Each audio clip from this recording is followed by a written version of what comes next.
My name's Stephen Hyam. This is my practical demonstration for TAEASS301A, Provide Work Skill Instruction. This online training module is based on the unit of competency SIS-00302A, Plan Outdoor Recreation Activities. The outdoor recreation activity that this demonstration will focus on is how to plan and conduct an abseiling or rappelling activity. This training package is divided into 9 discrete modules. So what will be covered by this demonstration? Firstly, an outline of the learning objectives for this activity, an introduction to abseiling.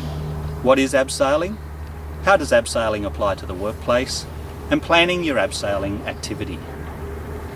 What equipment do you need to undertake this activity successfully and safely? How to secure or anchor the rope?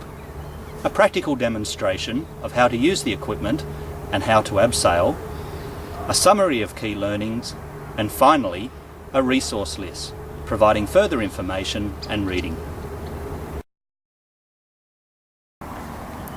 Module 2, Learning Objectives. There are 4 key learning objectives associated with this unit. These are 1.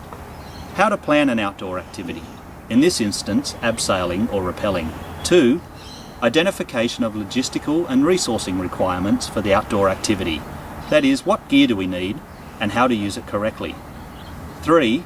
Identification of participant needs and expectations. And 4. Consideration of contingency plans for when things don't go quite as planned.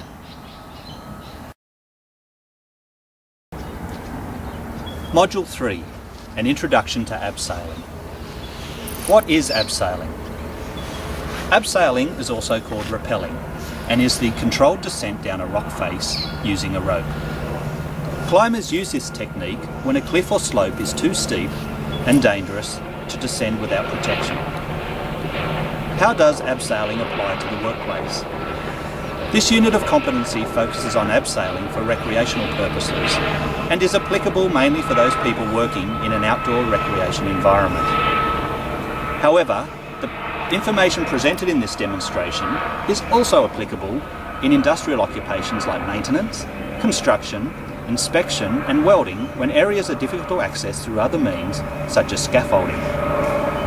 Abseiling is also used by rescue teams to access injured victims, injured or stranded. 1. Planning your abseiling activity. The following things need to be considered when planning an abseiling activity. Firstly, the weather. It is imperative that the weather is checked before planning and implementing any outdoor activity, especially one that has a reasonable level of risk associated with it. As this is an introductory demonstration for beginners, it is advisable to only conduct the demonstration in fine weather, like we have today. This means the absence of rain, which may result in slippery rock, and the absence of moderate to strong winds, which may blow learners around on the rope, or blow hazards such as tree branches and leaves onto the rock face. Fine weather should put the learner more at ease if they are nervous and should add to the overall enjoyment of the experience. However, be aware of other hazards such as sunburn and sun exposure during fine weather. Location and access. Choose a location that is easy to access, such as are options available other than driving, including public transport, but do recognise that equipment may also need to be transported. Select a rock face that is easy to access that doesn't require any special skills and won't stress the learners in accessing the site, such as the learners don't have to climb to get to the top of the rock face prior to abseiling down it. Is the location directly in the sun or has an exposed face that may be considerably impacted from the elements such as wind and sun? These should be avoided. Type of rock. Make sure the rock face is not made up of loose rock, stones or debris and is suitable for beginners. If using sandstone, make sure it is sound and not crumbling prior to use. Make a visual inspection or assessment or ask other abseilers who may be in the area using the rock. You should consider your learners before heading outdoors. What do you know about your learners already? Have they had any prior experience with abseiling? Are they anxious or concerned? Do they have any questions prior to commencing the practical component? What are their expectations from the day? Do they have disability or other issues that could impact on their participation? Are there any learning or language concerns or barriers? These should all be obtained prior to the day. Hazard and risk identification. Further to considering access, type of rock, learner expectations, ability and prior experience, conduct a hazard and risk assessment in regard to: are there any obvious hazards such as large rocks that could become unsettled, an unstable cliff face? Are there overhanging trees or undergrowth at the base of the rock face? Is there water seepage occurring or sharp edges? Once the hazards have been identified, assess the risk. That is, the likelihood of something happening and the severity of the impact if it does happen. Document the hazards and risks and brief all learners prior to any physical activity. Make these hazards and risks known to the participants so they are aware of them and can avoid them and enjoy the day. Module 4. Equipment and resource requirements. This module will look at 9 key pieces of equipment required for planning and undertaking abseiling activities.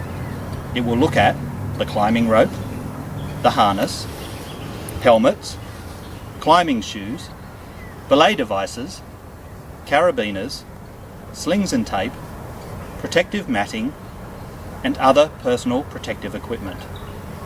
Firstly, let's look at the climbing rope. There are 2 main types of climbing ropes, dynamic and static. A dynamic rope stretches, whereas a static rope does not. This in my hand is what we call a dynamic rope. It has some stretch in it. The other type of rope, the static rope, is mainly used for hauling gear, abseiling and caving. Dynamic ropes such as this one, however, can also be used for abseiling. A static rope should not, however, be used for rock climbing, where there is a risk of the rope being subjected to impacts like falling. A static rope does not stretch like this dynamic rope, so a fall would cause a great shock to be placed on the climber and on their equipment. The next item is the harness. The harness secures the person to a rope or an anchor point.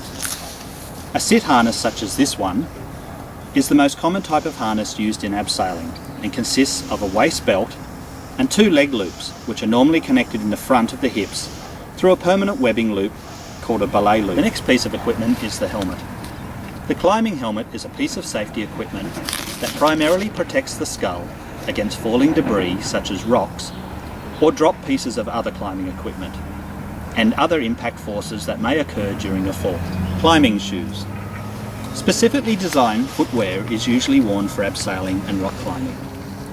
To increase the grip of the foot on the rock face due to friction, the shoe is covered with a vulcanized rubber layer as shown here. Usually shoes are only a few millimeters thick and fit very tight and snugly around the foot so you get good grip on the rock. Some have foam padding in the heel to make descents and rappels more comfortable. Belay devices. These are mechanical friction brakes used to control a rope when belaying. There are 2 different types of belay devices, one with locking jaws at the top here and one without. The locking jaws actually create more friction. Their main purpose is to allow the rope to be locked off with minimal effort to arrest a climber's fall or to control the descent while abseiling. Carabiners. These are metal loops with spring-loaded gates or openings used as connectors. They were once made primarily from steel, although almost all carabiners now for recreational climbing and abseiling are made from lightweight aluminium. This is to reduce the weight on the equipment and the climber who may be carrying them. Steel carabiners are much heavier but harder wearing and are often used by instructors when working with groups as they tend to last longer. There are 2 major types of carabiner, a locking one with a screw gate such as this one and non-locking ones. Locking carabiners offer a method of preventing the gate from opening when in use, such as this one with the screw lock preventing it. Locking carabiners are used for important connections such as at the anchor point or at a belay device. There are several different types of locking carabiners, including a twist lock and a thread lock. Twist lock carabiners are commonly referred to as auto-locking carabiners due to their spring-loading mechanism and automatically locking. Slings and tape. Modern webbing or tape such as this is made of nylon or spectra, or a combination of the two. Climbing specific nylon webbing is generally tubular webbing such as this. It is a tube of nylon which is then pressed flat. It is very strong, generally rated in excess of 9 kilonewtons or over 2,000 pounds of force, so almost unbreakable. When webbing is sewn or tied together, such as this in a water knot, it becomes a sling or a runner. Webbing has many uses, such as using as an anchor around a tree or a rock, an anchor extension or equalisation. You can even use it as a makeshift harness, for carrying equipment, or other uses such as a sling worn over the shoulder to carry equipment. The next piece of equipment is protective matting. This protects the rope if it's running over the rock, especially at the anchor point, where the rope runs through the top carabiner and over the rock face. Often just general matting, in fact this is just out of car mats, is quite sufficient. Finally, personal protective equipment or PPE. As abseiling is an outdoor activity, although it can be done in indoor climbing gyms, some protection is also required, such as the use of long sleeve shirts, a hat, 30+ sunscreen, and of course access to plenty of water. As there is some inherent risk involved with outdoor recreational activities, a first aid kit is also a must. Module 5. Securing or anchoring the rope. This module will look at ways to anchor the climbing rope to the rock face and the equipment used to do this. Firstly, securing the rope, anchoring using a cordelette such as this, slings, tapes and carabiners. The main elements of the rappel or abseil system is the anchor, the point on the rock or mountain to which the rest of the system is attached. Once the rappel has begun, a safe descent depends entirely on the anchor. The anchor should be set up as close to the rock face as possible to reduce the amount of equipment needed. The anchor should be set up to avoid the rope rubbing on sharp edges on the rock face. Anchors can include artificial anchors, such as bolts and rings, which we'll see in a moment, and natural anchors, such as boulders and trees. Wherever possible, equalisation or equalising the load, using 2 anchor points, or using a cordelette, should be used. Wherever possible, redundancy should be built into the anchor. That is, a backup anchor should be used. In this case, we'll be using a tree as our backup anchor. After establishing the anchor and building the redundancy, the next step is to clip the rope through the carabiner at the midpoint way of the rope, trying to keep the 2 strands equal and making sure both ends reach the end of the pitch or the distance down on the rock face. So step 1, practical demonstration of setting up the anchor.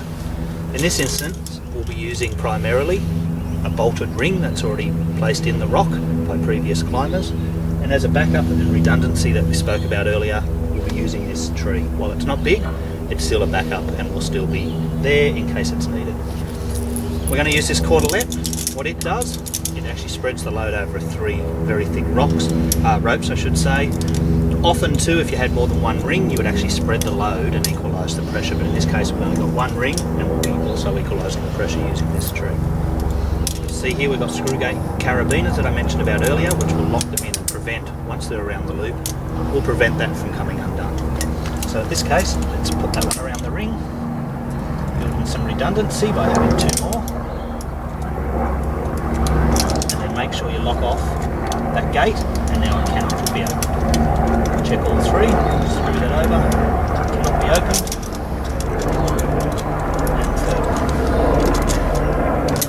There's our cordelette set up, and that'll be our primary anchor. A lot of times you don't have the luxury of a ring already being in the rock, but often there are big boulders or trees that you can use, major trees, to anchor off. What I'm going to do is also put a sling that we spoke about around this tree and use it also to equalise the load and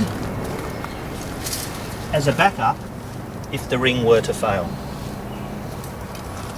On the end here of the cordelette we also have a screw gate carabiner, and The tape goes through that, making sure again it's locked off. And now you can see we've got 2 points of attachment, equalising the load. The angle's not greater than 90 degrees. The rope will go through here and we abseil down. Next step is fitting your harness. So as I mentioned, you've got your waist belt and your 2 leg loops. So each leg loop goes through, and around the right leg, one around the left leg, being careful not to get it all twisted. Up around your waist, bring it up over your legs.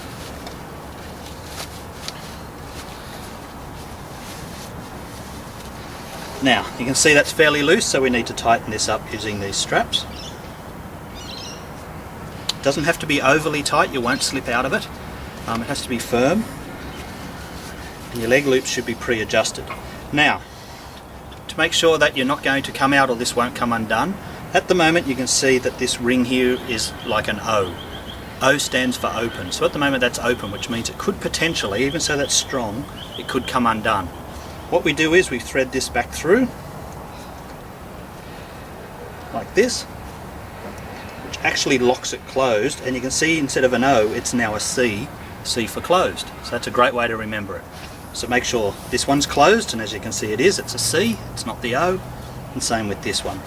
Your actual device here for attaching the belay device, the loop is at the front, which is where you want it to be, and it's sitting comfortably around the hips. We have here, for any other gear that you want to hang off, spare carabiners, you've got gear loops on the side here. Now I'll show you in a moment how to attach the belay device. The next step now is fitting the belay device. We have a large pear-shaped carabiner, in this case with a self-locking but twist lock turn, that goes through your belay loop. So you can see that is secured now onto the harness. The belay device has a loop on the end, which also goes then through the carabiner as such. The rope now will go through these 2 areas here, but of course before we do that, make sure you've got your safety helmet on for anything that may fall from above while you're descending, or if you do slip on the rock face, you've got protection on your head.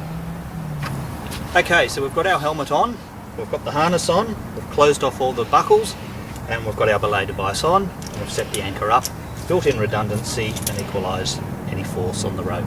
It's time to get your rope, which I've divided in half. Half is over here, which you can't see out of camera, and half just behind my feet. Roughly half. We just undo this screw gate. Simple as putting the rope through, lock it off, and that's half the rope. We then throw the remaining bits of the rope down the cliff face, or the rock face, as we're about to do now. Check, of course, there's no one below. Give the call of rope coming down, just in case there may be someone you can't see. Rope coming down. And the other half goes down as well. Rope coming down. And there's our rope set up. Now I'll show you how you actually put it through your belay device.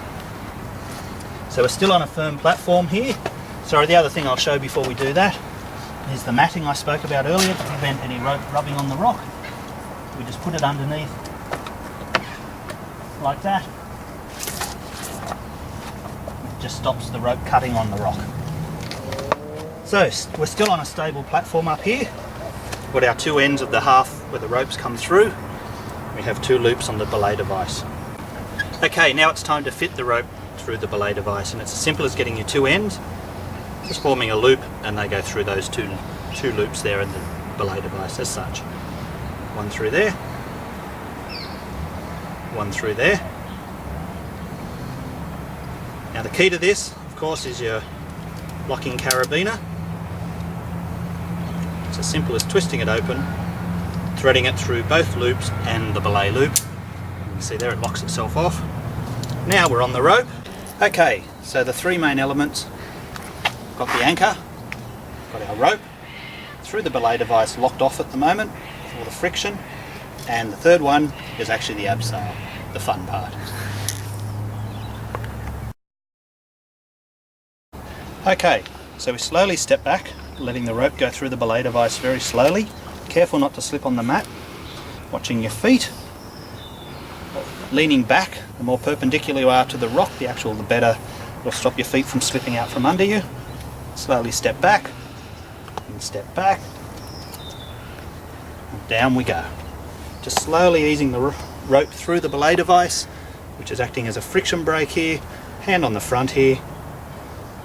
Up behind you here, locking the rope off. You can see I'm quite stable. And as I slowly release the pressure on the rope, we just slowly go down. Down we go, nice and controlled. As I said, the more perpendicular, the more control you have, your feet stick better to the rock. And it's a beautiful day, and the fun begins. Nice and slow.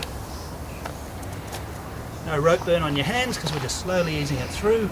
Anytime you want to stop, you can just lock it off with your hand. Down we go, all the way. Just walking down.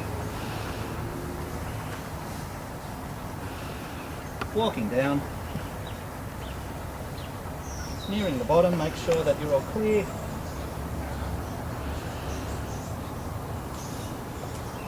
And we're done. Now, like any activity, things can happen. Contingency plans need to be considered, and we're going to do a whole module on contingency plans in a moment. But sometimes a climber will get halfway down and for whatever reason might hurt themselves, might just be fatigued, might be getting a bit nervous. They need to take the pressure off the rope because their arm's getting fatigued. But as soon as you do that, you slide through the rope, and unfortunately it's a long way down. It's just grab the rope, around one, step over the rope, around a second time, step over the rope, pull it, take up the strain, and then you can let go of everything and you're not going anywhere in a hurry. It's great, you can have a rest, have a drink, wait for rescue. You can be rescuing someone else. Many uses for it, but they're all great. Okay, we're using a prusik this time. What that does is this little, I don't know if you can see it, but purple length of rope. It can act as a backup brake. I'll show you as I go down the face a bit more. Down we go, pressure on, belay device taking up the strain, and down we go. Perpendicular to the rock. Okay, what we have here is this purple prusik device. What it can do is it can actually lock in the rope. And as it takes the strain, it can actually give you a rest. It takes a lot of pressure off this other end of the rope and can actually keep you quite stable for quite a while. Anyway, we'll finish this up. That's the end of the practical demonstration. We'll talk a little bit about contingency planning, and that's the end of the module. Okay, Module 7, Contingency Plans. Despite the best planning efforts and the development of an activity plan that outlines the nature and type of the activity, the location, the participants and equipment and resources required, sometimes things don't go as planned and contingencies are required. This may include the weather. Despite checking the forecast before leaving home, the weather is not as predicted.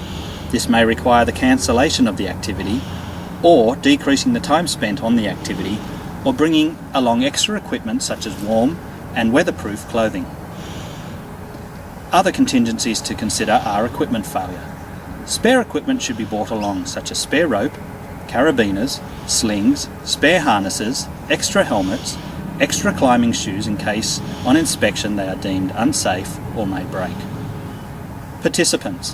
While every effort should be made prior to undertaking the activity to learn about the characteristics of the participant, such as prior experience, fear of heights, willingness to participate, special needs, learning barriers, languages and communication issues, or cultural issues, people, when put in a stressful or uncomfortable environment where they thought they would be okay, can often react differently. Trainers need to be alert and look for signs, e.g., people could freeze halfway down the rope. Have you taught them the leg wrap method or the use of a prusik loop to act as a brake until you can descend on a rope beside them and comfort or rescue them? First aid and rescue. Do you have a first aid kit, and has someone been identified prior to the activity that is trained in first aid? Is a mobile phone handy, and are you in range so that emergency services can be called if something does go wrong? Or where do you have to walk to if you cannot get phone service at the rock face? Location. Is there already a climbing party at the place that you intended to use? Had you planned on 2 or 3 other locations in case this occurs, based on prior knowledge or surveillance of the area? What if the rock face is unstable or no longer suitable? Are you aware of alternative areas or prepared to postpone the activity? Module 8 Summary. Key points in planning this outdoor activity covered today are proper planning. Have you developed an activity plan? Have you checked the weather forecast and the forecast the night before and on the day of the activity? Have you identified the location where the activity will take place and how accessible is the site? What is the rock face like and is it suitable for abseiling? What do you know about your learners before the activity commences? Have you identified the hazards and associated risks? Equipment and resources. The minimum equipment needed is a suitable rope, a harness, helmet, climbing shoes, belay device, carabiners, slings and tape, protective matting for the rope, and other personal protective equipment including suitable clothing, a hat and sunscreen. Today we've covered how to secure or anchor the rope and what equipment is required to do this, how to use a suitable harness and how to fit this properly.